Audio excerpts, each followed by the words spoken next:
Hello everyone, welcome back to my YouTube channel, Batas sa Tony Claire Castro. Today is June 8, 2025 at pag-usapan natin itong tinuran ni Commodore Tariela patungkol kay VP Sara. Abay matapang niya sinabi na hindi ang katulad ni VP Sara ang dapat na sumunod na Pangulo. Lalong-lalo na dahil ito ay patungkol sa interes ng bansa dito sa West Philippine Sea. Sige nga, pakinggan muna nga natin ang mga sinabi ni Commodore Tariela. Commodore J. Tariela na kakayanin ni VP Sara Duterte na maging Pangulo ng bansa, lalo na sa pagdating ng usapin ng karapatan ng Pilipinas sa West Philippine Sea. Dapat daw ang susunod na pinuno ay susunod sa yapak ni PBBM sa paglaban sa panggigipit ng China. Ang detalye sa Agenda Weekend Report ni Ivy Reyes.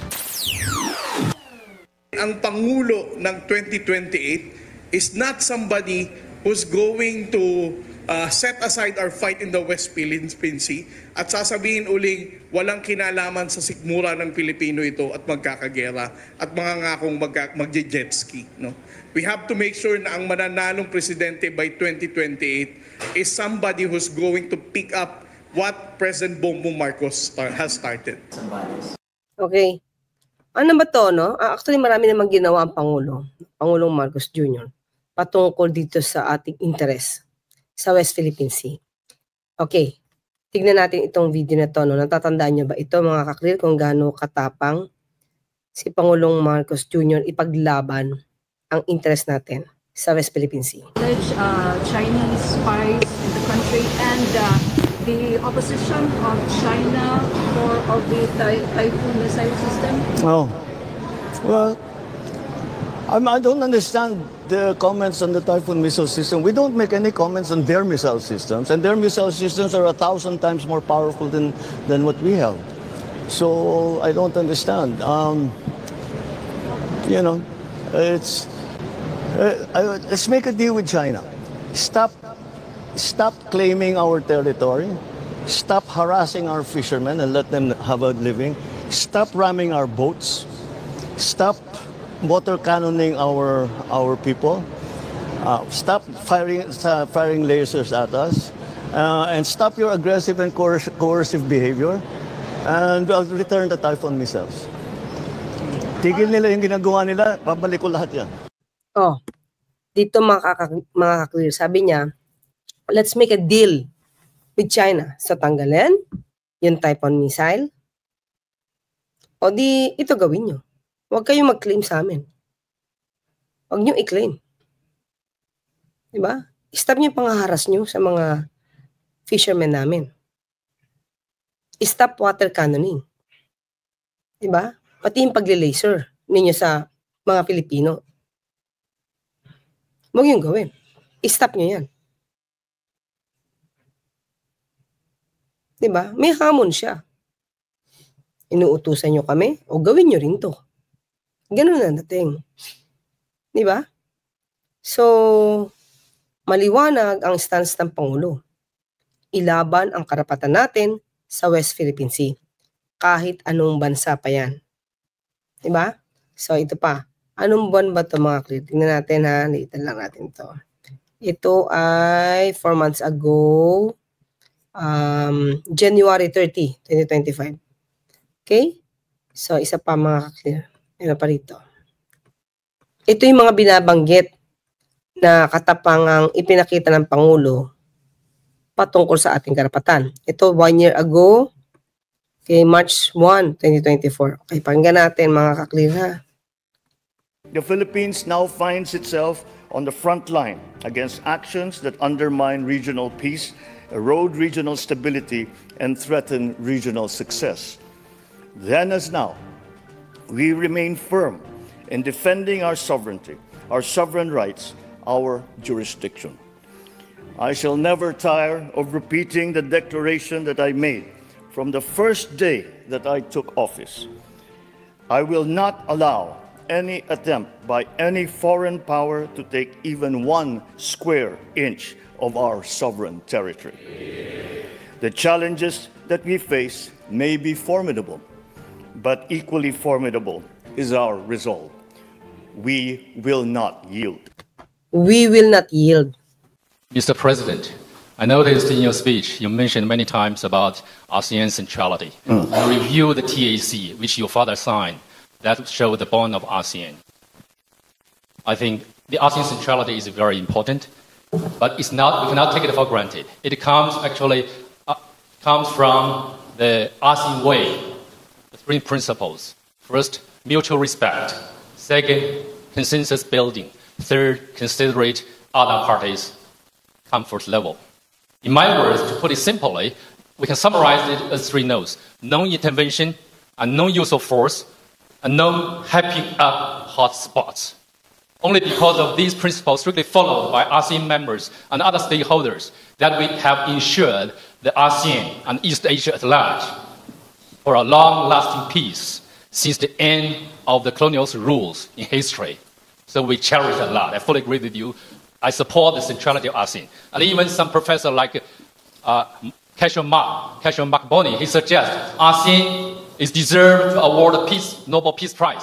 I agree with him. Thank you very much. I think your question is, do you agree with me? So President Marcos, yes, please. My question is, President, in the eyes of the international community, some of your Philippines' behavior in recent times, it now sounds like you really consider other parties' comfort level. And there is a risk of ruining the regional long-earned, long-lasting peace since the end of the colonial history. What's your comments on that? Thank you very much. Well, I cannot imagine what you must be referring to if the reference or the allusion is to the Philippines somehow tearing apart what we have agreed on with in terms of ASEAN centrality. Quite the contrary. I think if you examine more closely the remarks that I just made, I precisely focus on ASEAN centrality, and that the principles that are laid down that are involved in the concept of ASEAN centrality are some things that we must use to guide us. And if we have been distracted in the past years or so, then it's time for us to return and remember, once again, what ASEAN was created for. And that is to create an aggregation of nations that have very many common interests, and that can be, and that partnerships within that multilateral organization can help each other and help the region. And so the Philippines is still remains true to the principles that were established and upon which ASEAN was born. And I think, as I said, that many of these things we no longer speak of today, but we must, because they are as relevant today as they ever were. Perhaps even more so, because the global situation is a great deal more complicated than it used to be before. I would even go far as to say there is no such thing as a regional issue any longer. We have all experienced the unexpected effects of the war in Ukraine, of the conflict in the Middle East, and all of these. And when we talk about the South China Sea, we have to also remember that the South China Sea is the passageway for half of the world trade. And therefore, the peace and stability of the South China Sea and the freedom of navigation of the South China Sea is a world issue.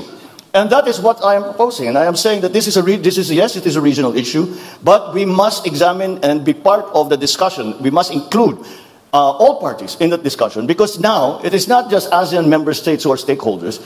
And it is quite easy to see that it is in fact the entire world that have become stakeholders in the peace and stability of our region.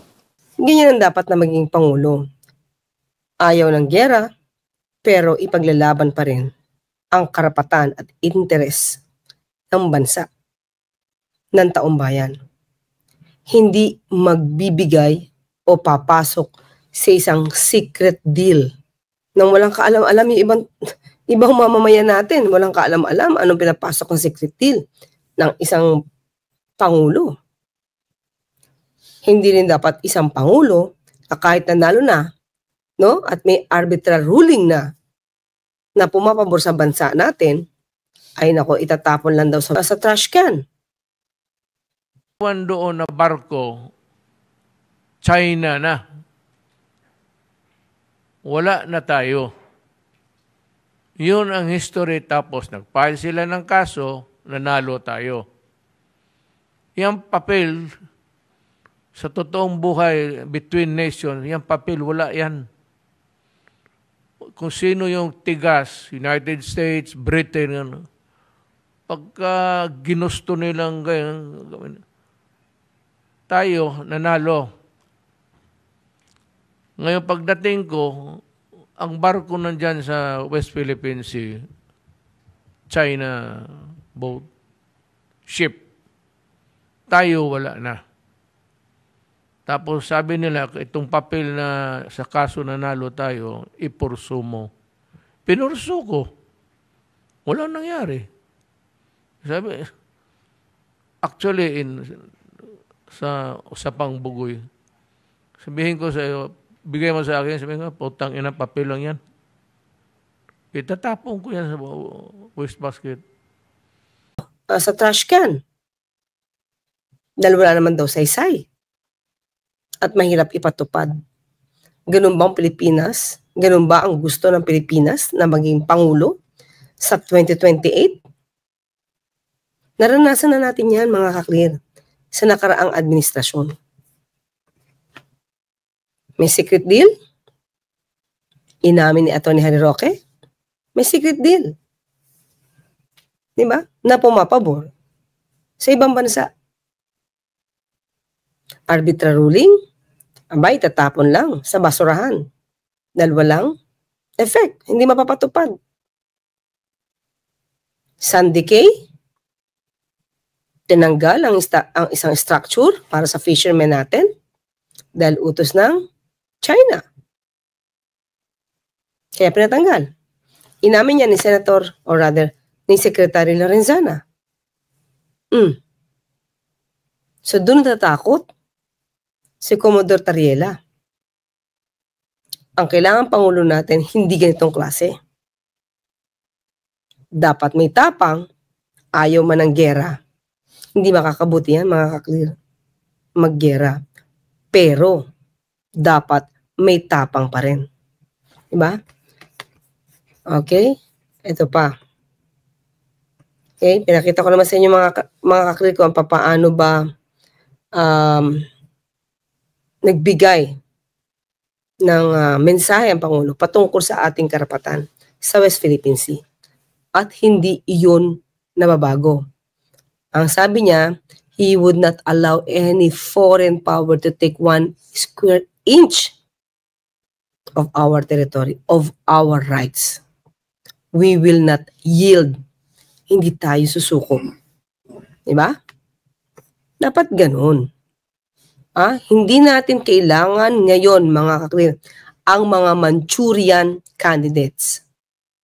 Kumaga, tuta ng ibang bansa, gagawing puppet, i-sponsoran nila. Pero anong interest ang ilalaban yan? Yung bansa ba natin mismo? O interest ng ibang bansa na nag-i-sponsor sa kanila? Okay? O, pakita natin ito ulit, ha? Okay. Sige, pakita natin ito ulit. Okay, ito mga kaklir, ha? Pakita ko lang ulit sa inyo. Kung sino yung pwedeng maging Manchurian candidate. Okay? UST joined student and mask Chinese link social media network pushing anti-Philippines. Pero, pro-Duterte content. Mga kaklir, nung nakaraang hearing lang, ang dami talaga na bansaga na pro-China vloggers. Talagang pag nagsalita na, mga kaklir, the likes of Ado Paglinawan, pinagbibintangan na siyang makapili, pro-China. Kasi ang kwento niya, hindi na para sa interes ng bansa. Interes na ng China patungkol sa West Philippine Sea. Diba? Hindi na niya ilalaban kung ano ang paniniwala ng Pilipinas. Kasi daw, meron din paniniwala yung China. So kung may paniniwala ang Pilipinas at meron paniniwala ang China, saan ka dapat pumabor bilang Pilipino? Diba? Kaya daw Paglinawan, hindi. Siya ay para sa katotohanan. At lumalabas sa katotohanan niya, ang may karapatan, lumalabas sa kwento niya, may karapatan din ng China. Diba?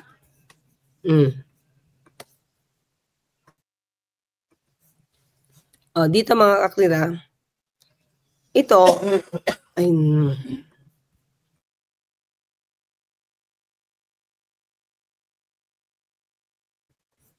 dito lumalabas mga kaklira. Nabanggit ko na sa inyo ito. Ulitin ko lang ulit. Okay? Dito, hindi ko alam po, Nesiforo to. Nesiforo Balbidina III. Okay? Masters na siya. Masters student na hindi siya ordinaryong estudyante. Nagma-masters na siya in journalism. So, malamang thesis niya to. Okay? Napag-alaman niya, ano yun? Uncovered a Chinese link disinformation network actively spreading pro-Duterte and anti-Marcos narratives on Twitter. Diba? So, sino-sino ang gumagawa dyan? Maraming vloggers na Filipino na hindi na pro-Pilipinas. Dahil sa pera. Financial aspect ito mga kaklir. Diba? Ayan o. Ilan to? Balbidina presented an investigative report revealing 107 suspicious accounts systematically posting content in support of Vice President Sara Duterte while simultaneously attacking the President Ferdinand Bongbong Marcos Jr. Hindi ba? Hindi ba nakakalungkot ito mga kaklir? Chinese link disinformation network tumutulong kay VP Sara. Paano gagawin yan pag naging presidente yan? Diba? Paano gagawin yan pag naging presidente yan? Ganito, malamang ang mangyari mga kaklir. Malamang lang ha. Kinakatakot nga ni Commodore Tariela eh. 上高兴及西向中国国家主席习近平中国驻菲律宾大使黄世良和20中国公民致意大力庆祝中华人民共和国成立73周年。G20 中国人国庆快乐 Happy National Day to the People's Republic of China. 谢谢大家。Tama, clear.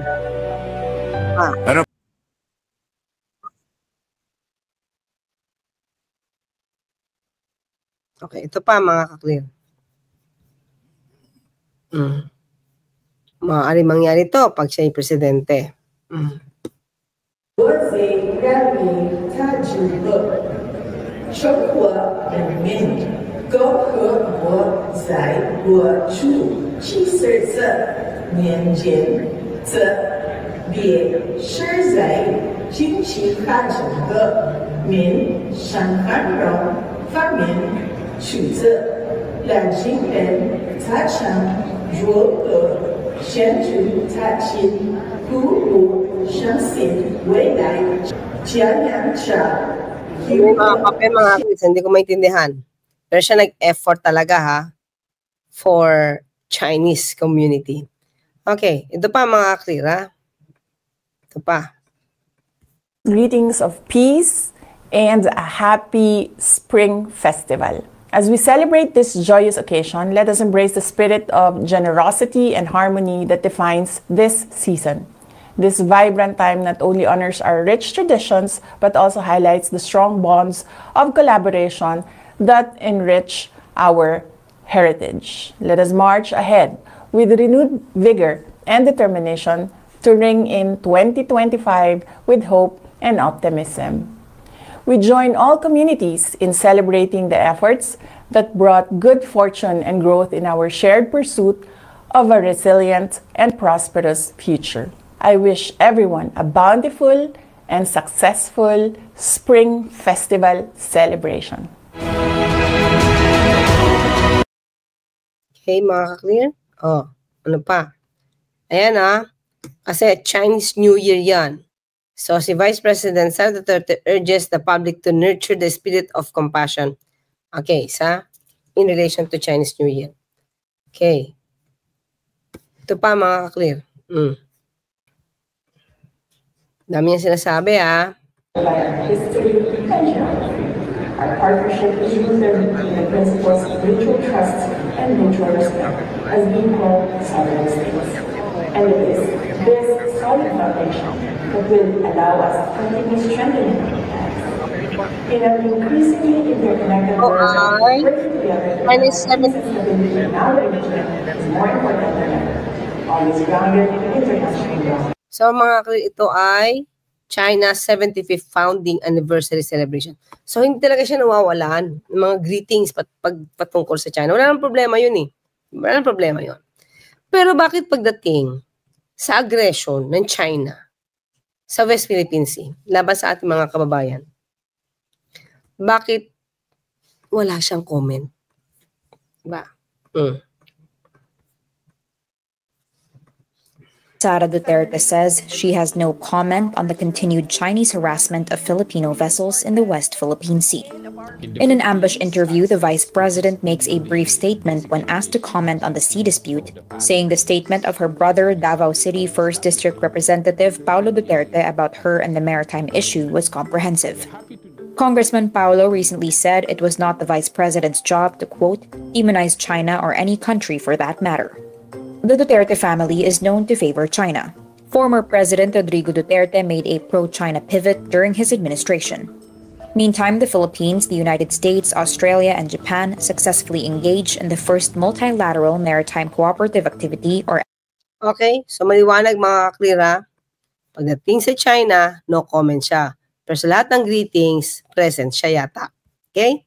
So ngayon, lagi siya nag-comment, ang sabi dito, di ba? Sara Duterte explained silence on West Philippine Sea, not my role to speak about it. Diba? Not my role to speak about it. Pero every occasion yata, meron siyang message. Diba? Saka, paano kaya siyang magiging negatibo sa China kung during the pandemic, ang daming binigay na tulong ng China sa kanya sa Davao City. Diba? Kaya, no comment si VP Sara. Syempre, may nakapuna na sa kanya. Akbayan hits back. Sara need not be president to speak versus China. Yes. Kahit nga ordinaryong tao, mga ka-clear. Vlogger lang. Nagko-komento about sa aggression ng China. Ikaw pa ba na vice president? Yung mga lawmakers nga umaalma Diba? Salita yon. At least may stance. Ikaw, Vice President, ka walang stance pagdating sa China. Diba? Diba? Tulad dito. Tulad dito, mga kaklira. Dito.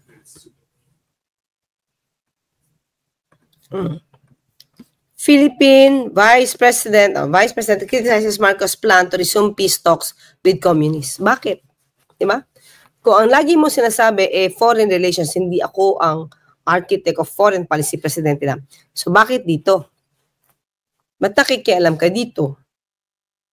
Si PBBM naman ang Commander-in-Chief, hindi naman ikaw. Hindi ka naman Secretary ng Defense. Diba? NTFL ka? Vice Chair? So, ano natapos nyo? Para maayos ang gulo. Kung meron man, with the communists. Diba? Peace talks nga Diba? Ayaw ng peace talks? Bakit? Para tuloy-tuloy ang pondo? Papunta rito?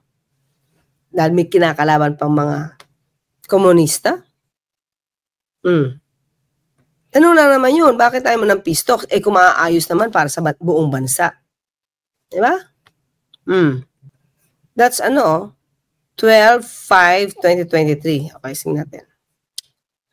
Vice President Sara Duterte's criticism that reopening peace talks with the communist rebels is like an agreement with the devil marks her first public rebuttal of the Philippine President Ferdinand Marcos Jr. in a sign of rift between the two, an analyst said. Diba?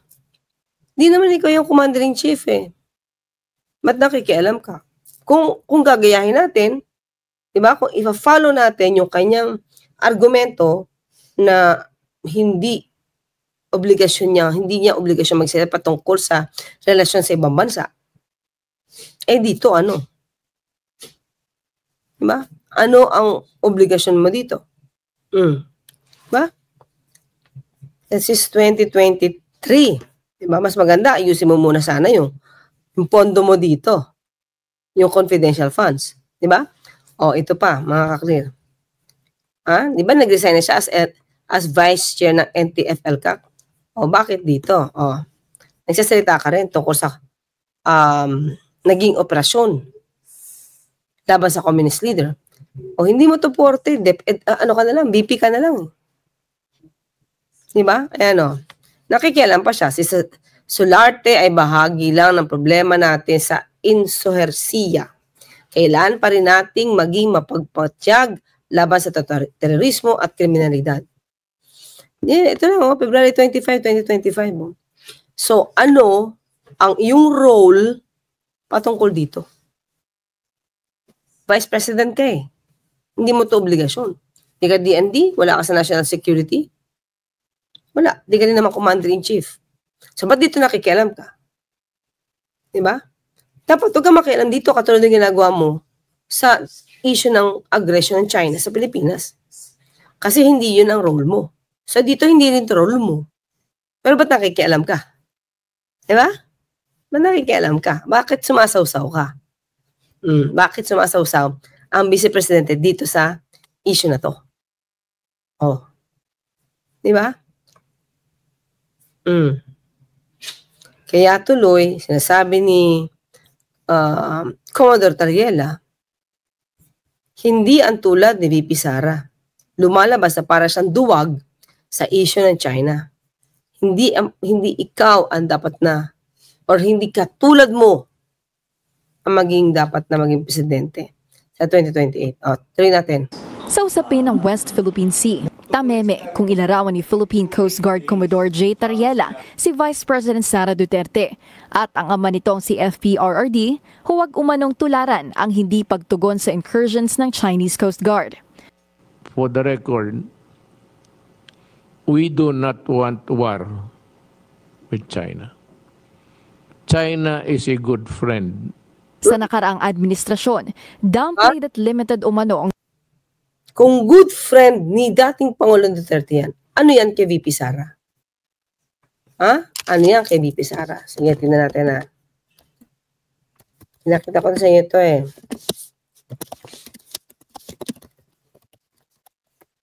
Para yung ibang bago dito mga kapadpad eh, makikita nila. Pakita ko lang muna. Mga title ha. The Chinese Embassy donated 100,000 tablets to help Davao City. Yan o. Title na lang muna tayo ha, para hindi masyado mahaba. On 31 March 2021, Chinese Ambassador Wang Xilian turned over 1,000 tablets to Mayor Sara Duterte of Davao City of the Philippines via an online, yan, March 2031 yan ha, 2021, presidente patatay niya. Yan, that's March. Ito, October naman. 11 out of 17 of Mayor Duterte's household. That's it. Okay. Sara distributes China-donated motorcycles to LGUs. Sara distributes China-donated motorcycles to LGUs. Saan galing? Kay Chinese Consul General Li Lin. Nagbigay ng motorcycles. Kaya yan, March 11, 2021. Yung isa, March 31. Sunod, di ba? Ito, March 11. Sige, di ba?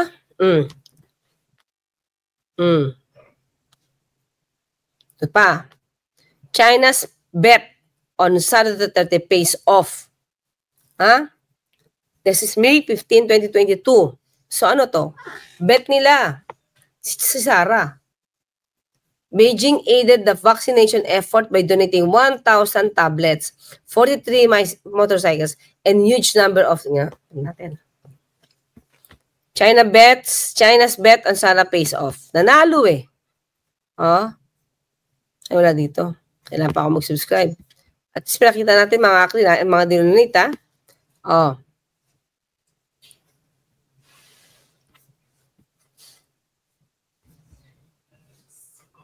Saan na yun? Wala. Anyway, pinakita ko sa iyo, no? Di ba? Ayan, no? And huge number of, siguro COVID-19, ano to?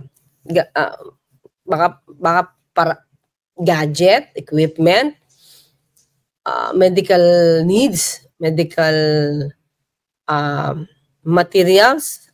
Okay? Ito pa. So, tingnan lang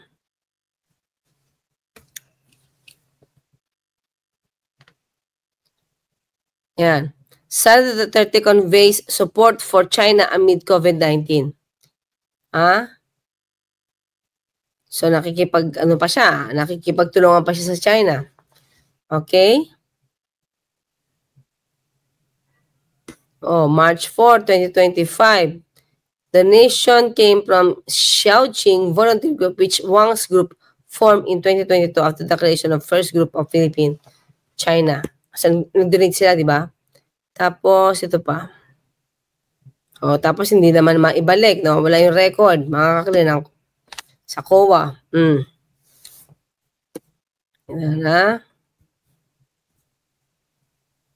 Oh, this is February 8, mga kaklira.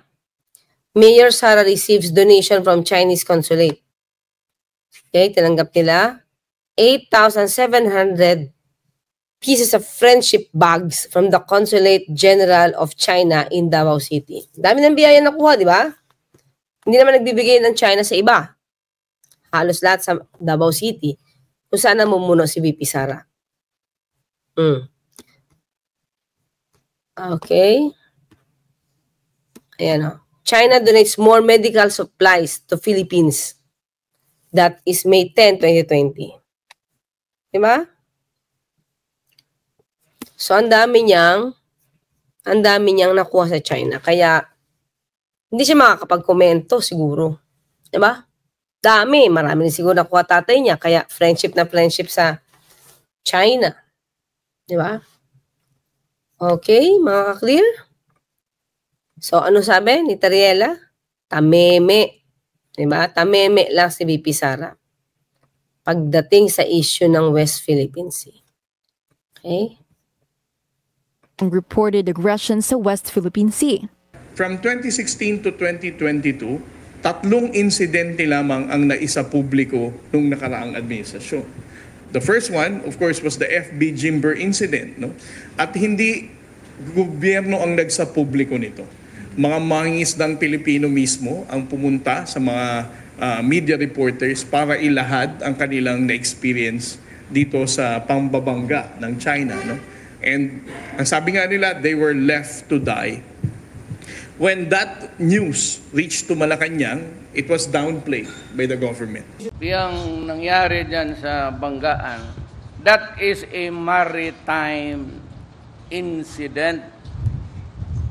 Huwag kayong maniwala dyan sa mga politiko na bobo. No?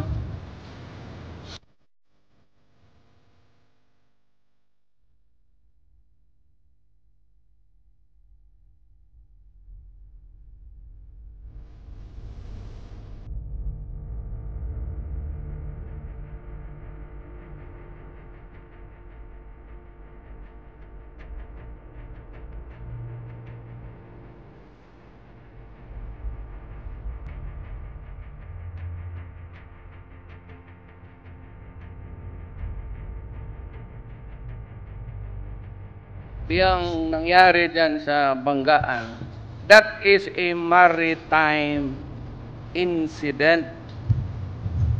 Huwag kayong maniwala dyan sa mga politiko na bobo. No? Gusto papuntahin yung Navy. You do not send gray ships there. Banggaan lang ng barko yan.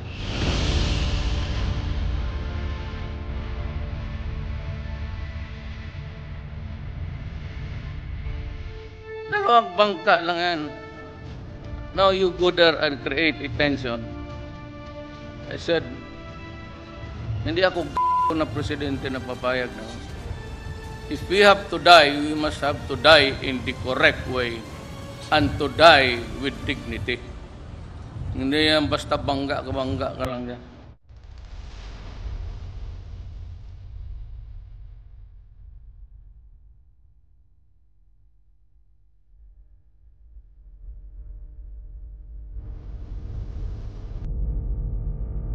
Maritime incident is a maritime incident. It is best investigated. And I do not now issue statement because there is no investigation and there is no result. Then the only thing that we can do is to wait and give the other party the right to be heard. Importante yan eh. Nalulungkot po ako dahil kasi parang baliwala lang po yung pagbangga sa amin. Paano po kung maraming namatay po sa amin?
Kaya ngayon, pinabulaanan ni Tariela ang kritisismong provocative ang taktika nilang i-report ang anumang galaw ng China within the Philippines' exclusive economic zone. Dagdag pa ni Tariela, dapat tigilan na ang pagdawit sa Estados Unidos sa teritoryo sa international awareness drive na may bansa gaya ng China na walang respeto sa international law. Dagdag pa ni Tariela, dapat tigilan na ang pagdawit sa Estados Unidos sa territorial dispute ng Pilipinas dahil kahit sino pa man ang umupong US President, walang kinikilalang world power ang China. Ang usapin ng West Philippine Sea goes beyond politics, goes beyond social needs. Ang issue natin dito that is being challenged here is our identity as Filipinos. Ilang beses ko nang sinabi, ang ating kalayaan, ang independence natin, utang natin itong lahat sa ating mga bayaning Pilipino na nagbuwis ng buhay dito. If we're going to remind Filipinos about our historical past, about our sovereignty and fight for independence, naiintindihan ito ng ordinaryong Pilipino. Daanan noong 2024, ipinaliwanag ni VP Sara ang kanyang kawalan ng posisyon patungkol sa usaping ito. Ayon sa kanya, hindi raw ng bise ang mangialam sa foreign policy. Wala pa rin mangyayari at hindi mo ipaglalaban ng interes. Diba? So tameme si VP Sara pagdating sa West Philippine Sea. So when you say tameme, duwag. Duwag pagdating sa usaping China. Si VP Sara, according to Commodore Tariela. Well, kitang-kita naman yun sa mga ibang mga salita niya. Si iba ang kanyang mga pronouncements ni VP Sara. Hindi siya maikukumpara pagdating dito kay Pangulong Marcos Jr. nagsasalita para sa interes ng bayan. Okay? Hanggang dyan muna po mga ka-clear. Hanggang sa muli, magkita at magkarinigan tayo. Okay? At paalala lamang, huwag tulugan ang inyong karapatan. Bye!